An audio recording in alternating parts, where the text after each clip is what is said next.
What's going on, everybody? It's Austin once again. What I'm here to do today is I'm going to show you how I do this green screen effect right behind me.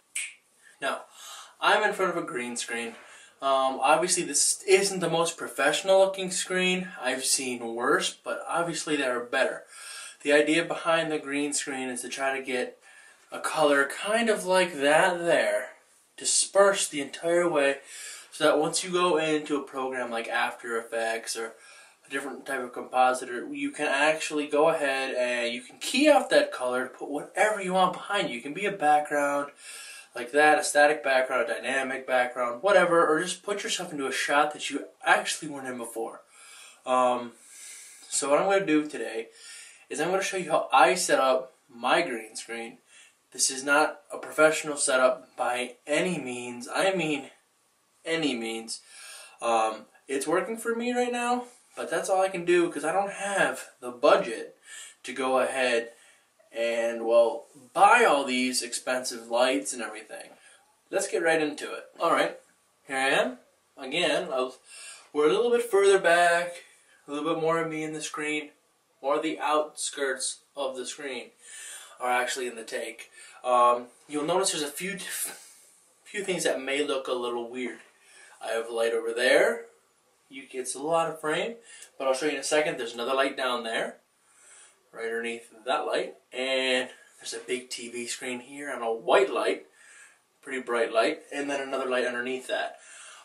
The idea behind that is so there's as little shadow behind me as possible to keep that green light as green as possible, so that there's less work for the keyer to do inside of your program, and so it's just easier and there's no distortion of your image. That is pretty much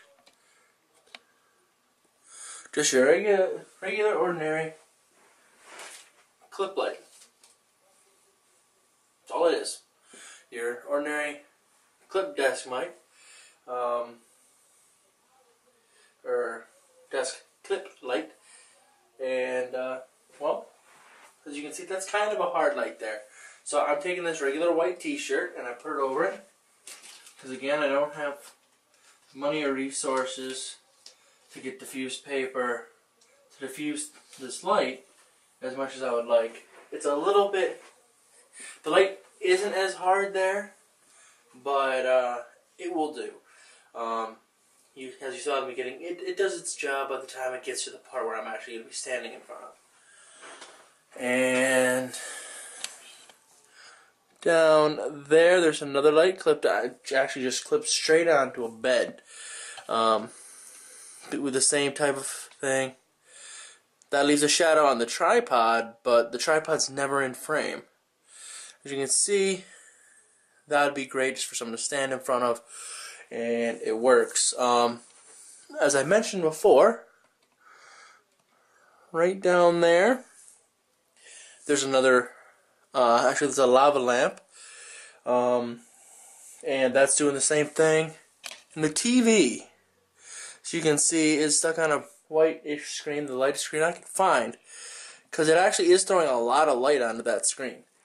Let's see if you can see this here, because there is a lot of light that's stuck on the screen right now.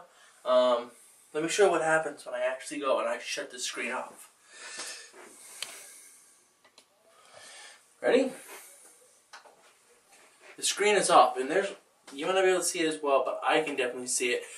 This screen has gone down. Like, it's so much darker in here. It would definitely be better if the screen was on. So I'm going to turn the screen back on. While we're sitting here still talking about lighting, there's one thing that I'm definitely going to need to mention. As I said, I'm using t-shirts for my diffused paper, or to diffuse my light. There's one thing that I definitely have to say. It is not always a great idea. I'll repeat, this is not always a great idea. It can probably catch on fire. Another thing I'm going to mention real fast is how I have this up.